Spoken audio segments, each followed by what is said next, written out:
Like we were saying in our last session, I want to speak to you like speaking to a family. और जैसे पिछले session में मैंने बात किया कि मैं परिवार जनों के साथ जैसे बात करते हैं वैसे ही करना चाहता हूँ. Most of you believe in Jesus as your Lord. हो सकता है कि आप प्रभु यीशु मसीह को अपने उद्धारकर्ता के रूप में स्वीकार मानते हो.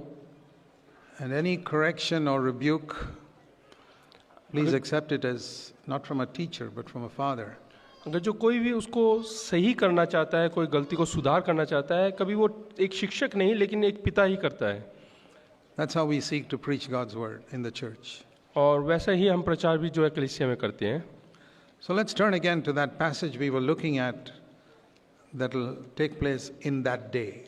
उस दिन क्या होगा करके हम जो वचन पढ़ रहे थे वही देखेंगे. The first time that Jesus spoke about that day. उस दिन के बारे में जब प्रभु यीशु मसीह ने पहली बार बोला. So Matthew 7 verse 22 and 23. वो है मत्ती रचित सुसमाचार 7वां अध्याय 22 और 23. In that day. उस दिन. When many will stand before him. जब बहुतेरे लोग प्रभु यीशु मसीह के सामने खड़े होंगे. And they will say, Lord, Lord. और वो कहेंगे हे प्रभु. And he said in verse 21, not everyone who says to me, Lord, Lord, will enter the kingdom of heaven. और वो 21 में कहता है कि हे प्रभु जो कहते हैं वो हर एक व्यक्ति स्वर्ग में नहीं जाएगा. He who does the will of my Father in heaven. परंतु वही जो मेरे स्वर्गीय पिता की इच्छा पर चलता है. Doing the will of the Father is the opposite of sin. और प्रभु की परमेश्वर की इच्छा को करना वो पाप का विरोध में है. When he says in verse 23, depart from me, you who practice sin. जब वो कहता है कि तुम पापी व्यक्ति मुझसे दूर हो जाओ, जब कहता है, that is people who did not do the will of the Father. इसका अर्थ है कि वो व्यक्ति जो परमेश्वर की इच्छा को पूरा नहीं करते. Then what did they do? तो फिर वो क्या करते हैं? They did their own will. वो अपनी इच्छा पूरा करते हैं. See, we have two options whenever we are tempted. जब कभी हमारी परीक्षा होता है तो दो मार्ग हैं. Do the will of God or do my own will. एक है परमेश्वर की इच्छा को पूरा करना और दूसरा है हमारा खुद का इच्छा को पूरा करना. It's the same option that Eve had when she faced the forbidden tree in the Garden of Eden. और यही दो चुनाव जो है हवा के जीवन में भी आया था, जबकि मना किया हुआ फल खाने का प्रलोभन उसके जीवन में आया. She stood before that tree. और उस पेड़ के सामने वो खड़ी हुई. And the devil came through a snake and told her to eat of it. और जो दुष्ट है वो सांप के रूप में वहां पर आया और बोला कि ये फल खा लो. And she had an option, one of two things. और उसके सामने दो चुनाव थे. Either I do what God has told me. पहला ये कि जो परमेश्वर ने मुझसे कहा है वो मैं करूं. Don't eat of it. कि वो मुझे नहीं खाना. Or या फिर what every desire in my body says, this is good for you, take it. और जो कुछ मेरे शरीर के अंदर की अभिलाषा है ये तुम्हारे लिए अच्छा है, ये करो करके उसको पूरा करो. Don't worry about the consequences of it. और उसके बाद क्या फल होगा उसके बारे में चिंता ना करो. Think of your present satisfaction. आज अपने आप को तृप्त करने के बारे में सोचो. What will make you happy right now? इस समय मौजूदा अवस्था में आपको क्या चीज खुश करता है? Do you know that in every temptation that is what you face? और जो भी प्रलोभन आपके जीवन में आता है वो इसी प्रकार का है. What will satisfy you now? Don't think about the future. इस समय आपको क्या चीज तृप्त करता है, बाद के भविष्य के बारे में चिंता ना करो. And if the thought came into Eve's mind saying, hey, God has said you will die if you eat of this. और हवा के विचार ये आया कि प्रभु परमेश्वर ने कहा कि तुम मर जाओगे. The devil is quick to say, no, you will not die, don't worry. और दुष्ट बहुत ही तेज है, उसने कहा नहीं तुम नहीं मरोगे. You know that was the first lie, is the first lie mentioned in the Bible. यही सबसे पहला झूठ है जो कि परमेश्वर के वचन में लिखा हुआ है. Do you know that? The first lie that you find in the Bible? सबसे पहला झूठ जो परमेश्वर के वचन में लिखा है वो कौन सा है? Genesis chapter 3. वो है उत्पत्ति की किताब 3रा अध्याय. The thought came into Eve's mind.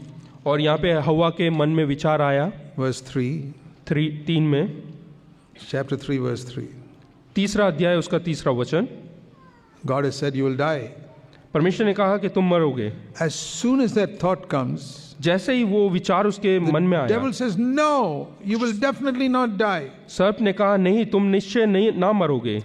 If you want to know what is the first lie found in Scripture, here it is, Genesis 3 verse 4. सबसे पहला झूठ कहाँ पे करके ढूंढना, तो ये है उत्पत्ति का किताब 3रा It's अध्याय, very important for us to understand. और ये हमें जानना बहुत ज़रूरी है। You know, Jesus said in John 8:44, और यूहन्ना 8 उसके 44 में लिखा हुआ है, the devil is a liar. The devil is a liar. कि जो शैतान है वो झूठा है, He's been a liar from the beginning. और वो आरंभ से ही झूठा है। What is the lie he said in the beginning? सबसे पहले उसने कौन सा झूठ बोला? Here it is. यही है You can sin and you will not be punished. कि तुम पाप कर सकते हो लेकिन तुम पर कोई दंड नहीं आएगा। Don't take sin seriously. और सिन को, पाप को कोई गंभीरता से लेने की जरूरत The नहीं। devil says, "I know it is written that whatever a man sows, he will reap." और शैतान कहता है कि हाँ, कोई भी मनुष्य जो बोता है वही काटेगा। But you can always confess it. The blood of Jesus is there to cleanse you.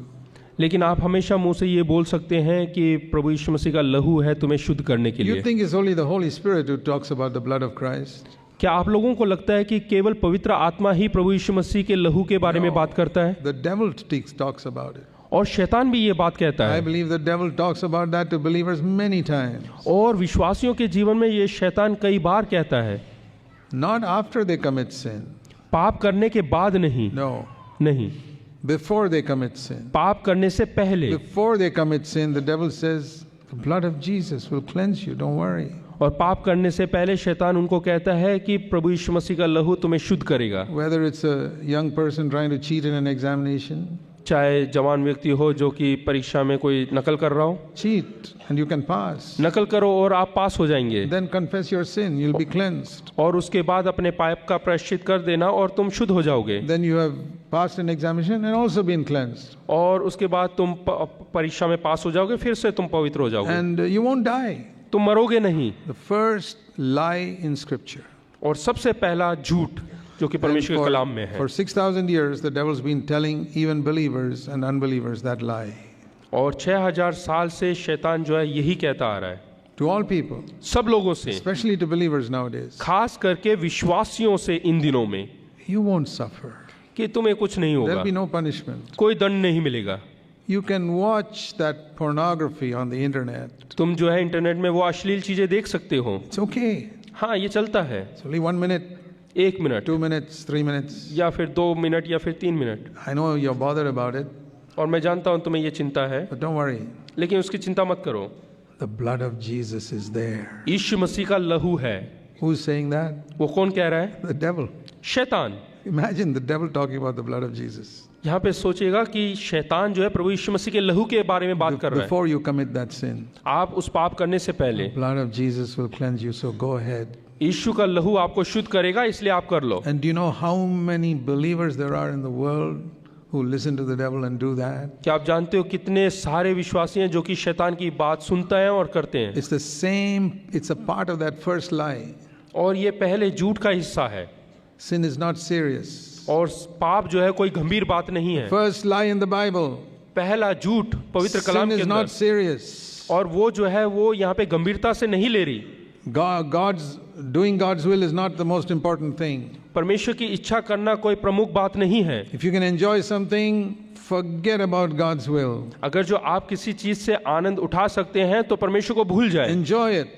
और उसका आनंद ले। You know how sometimes you enjoy getting angry at somebody? हाँ, कई बार हम कितना आनंद मनाते हैं किसी और के ऊपर क्रोधित होकर। Anger is a sin. क्रोधित होना पाप है। Why do you do it then? लेकिन फिर आप क्यों करते हैं? Because you enjoy expressing your anger to your husband or your wife or somebody. क्योंकि आप क्रोध प्रकट करके अपने आप में आनंदित महसूस करते हैं, And खुश you होते feel हैं। a little happy after you've said it. हाँ, आपके वो वचन या आपके कहने के बाद, क्रोध बाहर निकालने के बाद आपको आराम महसूस होता We है। won't do things that make us miserable. और हम वो बातें नहीं करते, काम नहीं करते जो हमें और अधिक परेशान There is करता a है। delight in watching pornography. और अश्लील बातें, चीजें देखने में बहुत खुश, There's a delight in getting angry at somebody. और किसी और के ऊपर क्रोधित होने पे भी खुशी There's महसूस a होता है। delight in saying, I'll never forgive that person no matter what he does. और जब हम दूसरों को माफ नहीं करेंगे करके कहते हैं, उसमें भी खुशी होता There's a है। delight in it. इन सब में हमें खुशी महसूस होता है। But you ask a believer, don't you know it's wrong?